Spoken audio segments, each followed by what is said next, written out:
For anyone questioning the Caitlin Clark effect, we now have people wanting to watch golf because of her. We saw the kind of offer that Ice Cube made to Caitlin to play in the Big Three. That is $5 million to play 3 months. But in true Angel Reese fashion, she couldn't just let Clark's European contract go smoothly. Instead, she decided to hijack the narrative, making it all about her. Classic.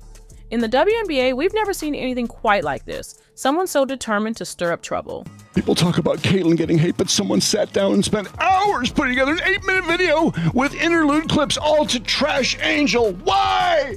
But when the entitled complaints are coming from Angel Reese, it makes news throughout the mainstream media. Angel Reese, still tangled in her own steroid scandal, has decided to throw shade at Caitlin Clark. She boldly claims that players are just chasing paychecks while controversially using racism as an excuse for sympathy. Blah, blah, blah.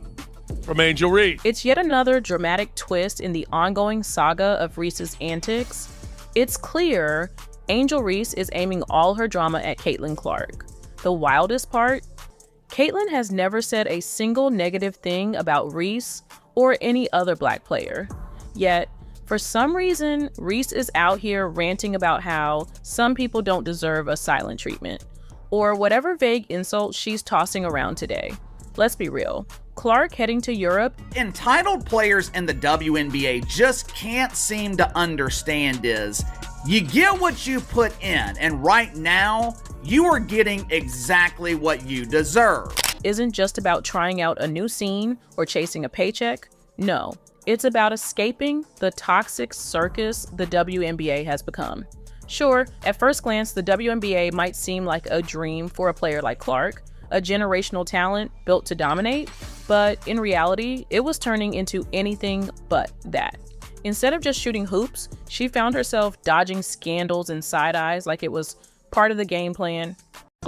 She would do all she could in order to keep the attention off of her, right? Oh, maybe not. Somewhere Shohei Ohtani has got some massive criticism from some fans.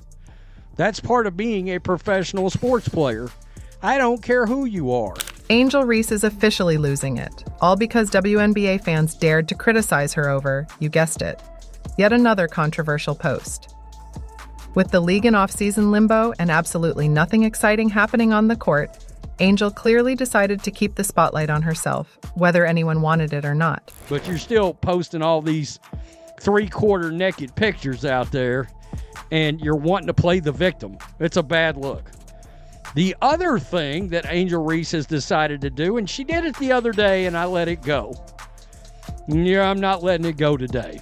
Is now she has decided to attack fans. Angel Reese is officially losing it all after WNBA fans criticized her for yet another controversial post. With the league in limbo and absolutely nothing exciting happening on the court, Angel clearly decided to keep the spotlight on herself, whether anyone wanted it or not. Most of the fans of the basketball player are fans of the sport of basketball. But yeah, if you guys thought that people weren't going to care, 1.7 million views. Have you seen the latest Caitlin Clark training video released by the Indiana Fever? It's gone mega viral with almost 2 million views in 24 hours. Well, guess what?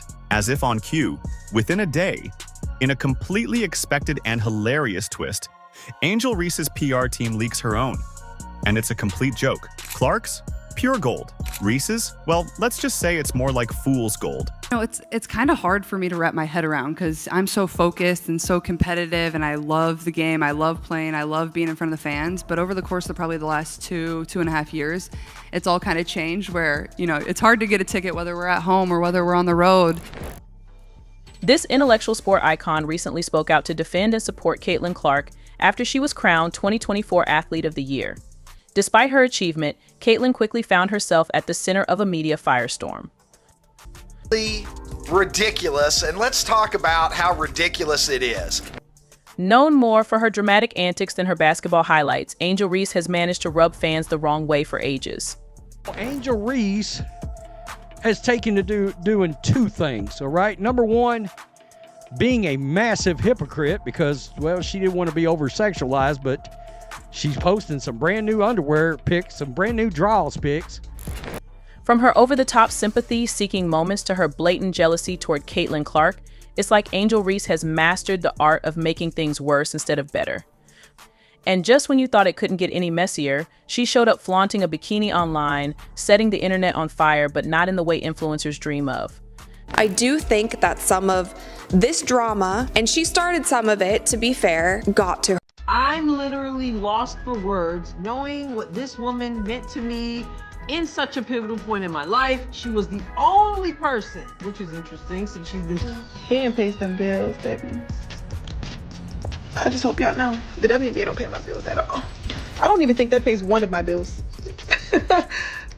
Literally. I'm trying to think of like my rent for where I said. Angel Reese just proved that Chief isn't a personality trait, it's a lifestyle choice, and she's owning it with a vengeance.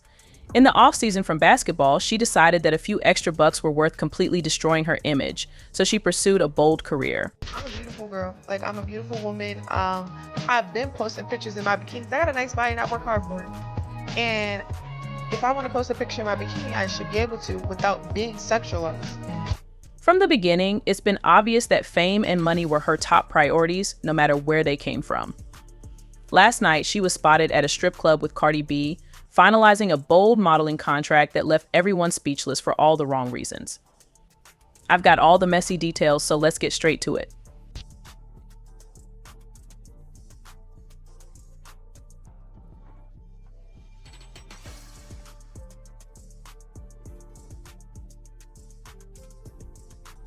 She's a court magician, pulling off jaw-dropping plays that make even her critics pause.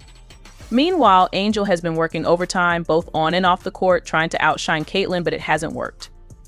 Cooper Worth has published an article claiming that Caitlin Clark joins Jason Tatum and the Cavender twins on Forbes' 30 Under 30 list. Caitlin Clark is a phenom. She led the NCAA in scoring, set multiple records for three-pointers, and single-handedly carried Iowa to the finals. The fans love her, the media loves her, heck, even her rivals secretly respect her. And now, with her name cemented on Forbes' iconic list, it's clear Caitlin isn't just dominating basketball, she's dominating life. Caitlin Clark's rise to stardom is one of those stories that seem almost too good to be true. At just 22 years old, she's become the face of women's basketball, a record-breaking athlete, and now a Forbes 30 Under 30 honoree. The reason? Her honest remarks about privilege and race, which apparently struck a nerve with some people, proving that discussing these topics is still too much for certain individuals to handle. I think Caitlin Clark is already one of the greatest women's basketball players of all time, purely for the fact of what she has done on the court and also the kind of eyeballs that she has brought to a sport that really never had this kind of fame behind it, this kind of fandom behind it. After her Time magazine interview went live, the backlash came pouring in, with critics attacking every word Caitlin Clark said. But here's the twist: instead of backing down, Clark stood her ground. What followed was a wave of support from some of the most legendary figures in sports. LeBron, Serena, MJ, they all came out swinging to defend her. It was like the sports world's version of the Avengers assembling, and trust me, they were not here for the nonsense. And I feel like you have had to answer more questions than anybody about the intersectionality of race and gender and sexuality in sport. Caitlin Clark found herself at the center of a media firestorm, but it wasn't because of her record-breaking performances or her signature three-point shots. No, it was because she had the audacity to be competitive, a crime, apparently, when you're a woman. The backlash was as swift as it was ridiculous, with critics scrambling to label her a villain simply for doing what athletes do best, competing with passion. I'm so focused and so competitive, and I love the game. I love playing. I love being in front of the fans. But over the course of probably the last two and a half years, it's all kind of changed where, it's hard to get a ticket whether we're at home or whether we're on the road. And just when the noise from her critics reached a fever pitch, Caitlin Clark did what she does best: she took control of the narrative. In a bold and groundbreaking interview with Time magazine, where she was named Athlete of the Year for 2024, she dropped a truth bomb that sent the media and the world into a frenzy. Feels the need to acknowledge her white privilege. Basically, she's sorry she's white. She feels really bad about it, though, so you should give her a pass. In a world where accountability is often ignored, Caitlin Clark dared to admit that her success wasn't just about her relentless work ethic. It was also shaped by the privileges she was born with. And if you think that was the end of it, buckle up, because Clark wasn't stopping there. Favorite player was Maya Moore. Like, I know what this league was about. And like I said, like, it's only been around 25 plus years. So I know there's been so many amazing black women that have been in this league, and continuing to uplift them, I think, is very important. Clark used her platform to shine a light on others. She acknowledged the foundational role that black athletes like Maya Moore played in shaping the WNBA, highlighting how their contributions were instrumental in getting the league to where it is today. Things stemming from Caitlin Clark's Time magazine interview, I could have never guessed that that interview would stir up so much controversy. And the world, well, they didn't quite know what to do with her. Some saw her words as a breath of fresh air, an athlete who wasn't afraid to tackle the tough issues head on. Others, however, weren't ready for this conversation and lashed out. The players of the WNBA can't fucking stand her. Why? Because she's white. It's abject, absolute racism. Her unparalleled court vision and revolutionary passing ability elevated her game to a new level, making everyone around her better with every play. She transformed the Iowa Hawkeyes into must-watch television, captivating audiences and redefining what it means to dominate the court. Caitlin Clark's games weren't just selling out arenas, they were shattering viewing records. The 2024 NCAA Championship game drew an astounding 18.7 million viewers, surpassing the audience for many NBA and NFL games. And those eyeballs translate into something much more valuable than a game day check: brand power. The real money isn't in the rebounds or the three-pointers, it's in what she represents. Companies, both big and small, are lining up to associate their names with hers. And I'm so happy for her to get the $28 million. But wait, there's more. Take her speaking engagements, for example. While others grind away at 9-to-5 jobs, Caitlin Clark commands $100,000 for a half-hour virtual appearance. In person, double or even triple that. She's pocketed at least $600,000 this year just for showing up and talking. That's not work, that's printing money. And why wouldn't brands pay? She's magnetic, authentic, and a walking inspiration. People don't just listen to her, they buy into her. The reality is that, as from a marketing perspective, Caitlin Clark is worth more than almost any pro basketball player in the world. Then there are her endorsement deals, which are in a league of their own. Nike, Wilson, State Farm, the big players in the game have all thrown their hats into the ring. Nike reportedly signed her for millions, and they didn't even need a pitch. Caitlin Clark doesn't need to convince anyone of her worth, her name does all the talking. State Farm probably broke their advertising budget just to have her appear in one of those quirky commercials. Wilson, the iconic basketball brand, practically wrote her a blank check. Each deal cements her position not just as a player, but as a global icon. The WNBA just got brutally exposed after Caitlin Clark's insane ticket sales were leaked. Turns out she generates 25% of ticket sales, merchandise, and TV ratings. Clark is basically the WNBA's walking stimulus package, bringing in millions for the league. Yet, despite all the revenue she helps generate, she's only making $76,000 a year. Let that sink in. The WNBA has a gold mine in Clark, but they're paying her like she's working the concession stand. It's a harsh reality. They might not have noticed, but Caitlin Clark doesn't just play basketball, she changes the game. Whether the league likes it or not, the fans are here for her. The numbers don't lie, and neither does the passion she brings to the court. So, WNBA, it's time to wake up, pay her, celebrate her, or watch her take her talents elsewhere. And we all know who would be losing in that scenario. Last season, Caitlin Clark didn't just play basketball, she transformed it into a national event. From sold-out arenas to skyrocketing viewership, the numbers were jaw-dropping. The Indiana Fever's home opener tickets hit $271 for the cheapest seat, more expensive than 29 out of 30 NBA teams' openers. Yes, you read that right. Caitlin Clark playing in a WNBA game generated more buzz than the NBA's biggest stars. For context, $271 could get you a decent seat at an NBA game or nosebleeds at a Caitlin Clark showcase. Talk about priorities. It's not just ticket prices. Clark reportedly added $36 million in revenue for the city of Indianapolis alone since being drafted. Let's be clear, that's not just the team, that's the city, restaurants, hotels, local businesses. They're all cashing in. Meanwhile, Clark herself gets pocket change compared to her impact. Fans are scratching their heads, wondering how the league justifies paying her the same as players who, respectfully, couldn't sell out a high school gym. Social media exploded when it was revealed that Caitlin Clark is responsible for 25% of the WNBA's total revenue. One player, 25%.